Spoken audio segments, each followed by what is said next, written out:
If things get hot out there, just don't get in the way, got it?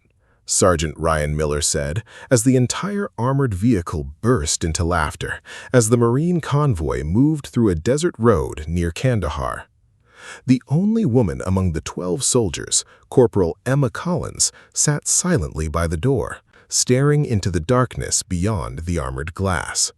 She was already used to the jokes: princess, little nurse, army girl. After 3 months in the unit, almost nobody took her seriously, even though she had the best shooting scores and survived the same brutal training as everyone else. That night, their squad received a secret mission to check an abandoned American outpost called Red Canyon, which had gone silent several days earlier. Command suspected an ambush, but there was no time to wait for reinforcements. As they entered a narrow mountain road between the cliffs, everything exploded into chaos within seconds. A massive blast threw the lead Humvee into the air. Flames lit up the night, and machine gun fire erupted from both sides of the canyon. Glass shattered, bullets ripped through metal, wounded soldiers screamed inside the vehicles. The driver died instantly. 2 Marines were hit by shrapnel, and Sergeant Miller took a bullet to the leg before collapsing in the middle of the road. The rest of the squad started firing wildly into the darkness, unable to see where the attack was coming from. Someone shouted into the radio, but the signal was dead. And then Emma, the same woman they had mocked only an hour earlier, sprinted straight into the gunfire across the open road. Bullets smashed into the rocks beside her head. Sand exploded into the air, but she reached the wounded sergeant, grabbed his vest, and dragged him through the crossfire toward cover between the cliffs. "Everyone move to the right side. They're flanking us from above," she screamed so loudly that even the chaos seemed to freeze for a second.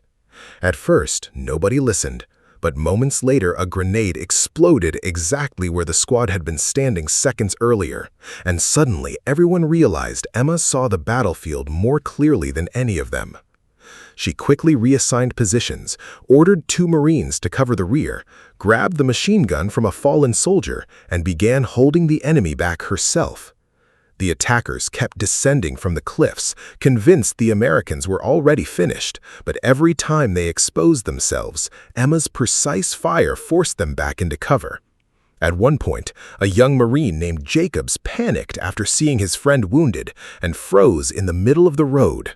Without hesitation, Emma sprinted through the bullets, tackled him to the ground just a second before a burst of gunfire tore through the place where he had been standing. Her hands were covered in blood, her face buried in dust, yet she kept commanding the squad like she had done it her entire life. And then, things got even worse. The enemy shut down the old generators near the outpost, and the entire canyon fell into complete darkness. The darkness was so thick, the Marines could barely see each other, with only the flashes of gunfire briefly lighting the cliffs around them. A short message suddenly came through the radio. "Reinforcements won't reach you for at least 40 minutes. To most of them, it sounded like a death sentence. Ammunition was running low, 2 soldiers were badly wounded, and the enemy was slowly tightening the circle around the Americans. Ryan Miller, gripping his bleeding leg, looked at Emma and for the first time spoke without a single joke. "If you've got a plan, now's the time." Emma silently climbed higher along the rocks and spotted an old service road leading toward an abandoned fuel depot behind the outpost. If someone could reach it, the explosion might distract the enemy long enough for the squad to break through toward the evacuation point. The problem was that the entire road was completely exposed to enemy fire. It was nearly a suicide mission. But Emma didn't hesitate for even a second. She ordered the squad to cover her for 30 seconds and, grabbing a bag full of grenades, ran straight through the darkness into the storm of bullets. The Marines watched her in complete shock. The same woman they mocked back in the barracks was now risking her life to save every single one of them. Bullets slammed into the ground around her. One tore through her shoulder, but she still made it to the fuel depot. Seconds later, the entire canyon shook from a massive explosion. Flames rose into the sky. The enemy fighters panicked and began changing positions, and Emma screamed through the radio, "Move now! This is your chance!" The squad rushed forward through smoke and chaos. They dragged the wounded, fired blindly into the darkness, fell, got back up, and kept pushing toward the extraction point. But just as the lights of the American helicopters appeared in the distance, another group of enemy fighters emerged from the darkness ahead of them. Everyone realized they weren't going to make it. And then, machine gun fire suddenly erupted behind them. It was Emma. Bleeding heavily and barely able to stand, she had stayed behind to hold off the enemy alone, buying her squad a few final minutes. Those minutes saved every one of them.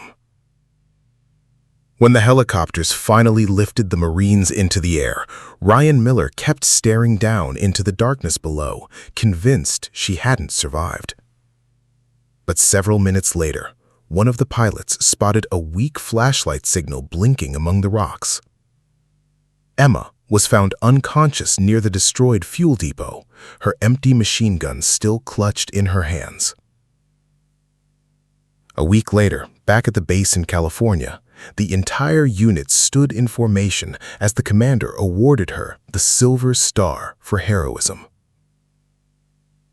And when the ceremony ended, Sergeant Ryan Miller silently walked up to her, saluted, and said the words nobody ever expected to hear from him. "If it wasn't for you, we'd all still be buried out there."